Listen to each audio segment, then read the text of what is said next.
Hi everyone, I'm excited to share with you 2 cards made with a new club by Spellbinders, Wax Seal of the Month. This first release is in keeping with their Christmas in July theme. It features a gorgeous wax seal stamp Poinsettia Joy and a bag of crimson wax beads to coordinate with it. I'll be using it in conjunction with Spellbinder's Wax Seal Starter Kit. This kit comes with a silicone mat for pouring the wax on, a wax warmer, and a warming spoon. There is also a wax seal stamp and wax beads, and I'll be incorporating the beads from the starter kit, which were gold, into today's seals.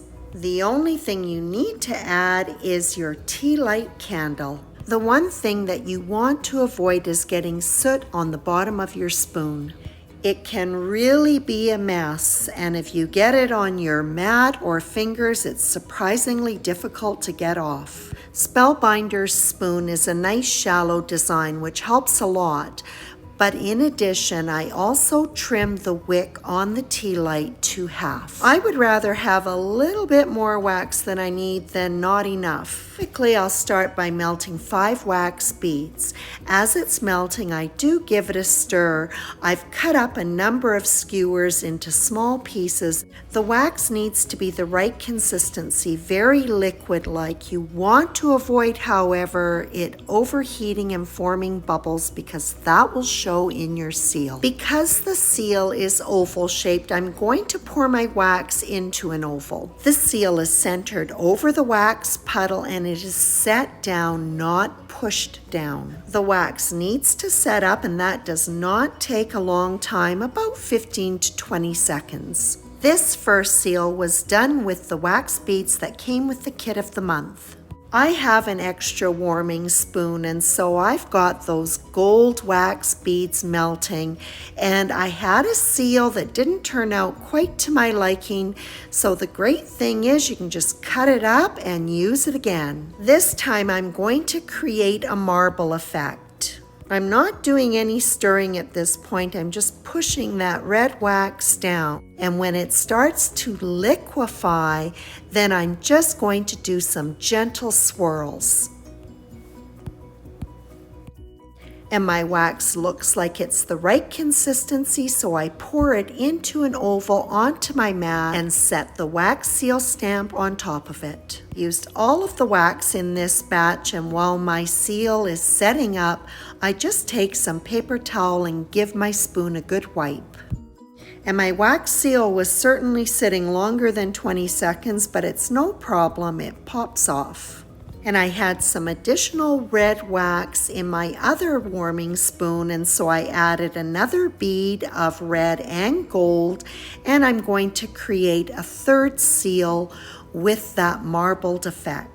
Again, the wax is poured into an oval and the wax seal stamp set upon it. I found that I did have to pour a few seals just to get a feel for what the right consistency of the wax should be. It was comforting to know that nothing would be wasted. The seals that didn't turn out just get cut up and used again. The wax seals will be used on cards to anchor floral arrangements made with the gorgeous Holiday Blooms die set. I want nice full sprays, so I did lots of die cutting. In fact, I die cut more than what I thought that I needed. Once I started putting the arrangements together, I actually had to cut a few more elements. When I have a lot of die cutting and the dies are small, I like to use a small electric die cutter so I can sit comfortably at my desk and die cut away. The color palette for both cards is chocolate brown, teal, red, gold, and bronze glitter. Once all the die cutting is done, several of the elements are layered, so I set to putting everything together. And that certainly helped to minimize the number of die cuts that I was dealing with. Phew, because I certainly had quite a pile.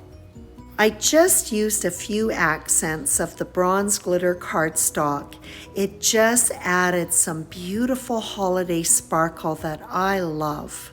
I found it easiest to lay out the floral sprays on press and seal paper. All of the elements were held in place and not moving around as I was working. Every once in a while, I'd place the wax seal where it was going to anchor the spray just to see how things were looking. And I continued in this manner until my spray, in this case a circular one, was nice and full. To pick up the spray, I first put a wax seal adhesive circle on the back of the wax seal, placed it over the spray, and then carefully peeled off the arrangement from the press and seal. This spray will be adhered to an A2 size chocolate brown cardstock, which has been embossed with the embossing folder of the month Christmas wrap. Before adhering the spray, the panel was wrapped with copper metallic thread. For the second card, the background was done in teal, again embossed with Christmas wrap. The base of the fan-shaped spray will sit on some glitter washi tape that I'm placing about 2/3 of the way down the panel. The ends of the tape are wrapped around the back, and then the panel is adhered for both cards onto A2 size top folding card bases. For this spray, I ended up adding in a few additional elements once it was on the card. The wax seal adhesive was placed at the back of the seal, and then it's popped onto the base of the spray and carefully peeled off and adhered to the card front. To make sure everything was stable, I did use some liquid adhesive on both sprays to tack down all of the elements. To help that beautiful design on the wax seal stand out, I'm going to highlight it with a gold metallic marker. The pen is held at an angle so that the marker tip can be dragged on its side across the raised area of the wax seal. Gold metallic ink is easy to apply and really adds to the overall holiday feel of the card. The design on the wax seal alone is visible, but applying this metallic ink to it really makes it pop. And as if there wasn't enough gold and glitter and shine on these cards, I had to finish them off with gold foil pearls, because really they're Christmas cards. And that wraps up these cards featuring Spellbinder's Wax Seal of the Month. You haven't tried making wax seals, you must. Honestly, it's addictive. They are so much fun to make. And what a beautiful special touch they add to an envelope or a card. Thank you so much for joining me, and as always, I appreciate your visit.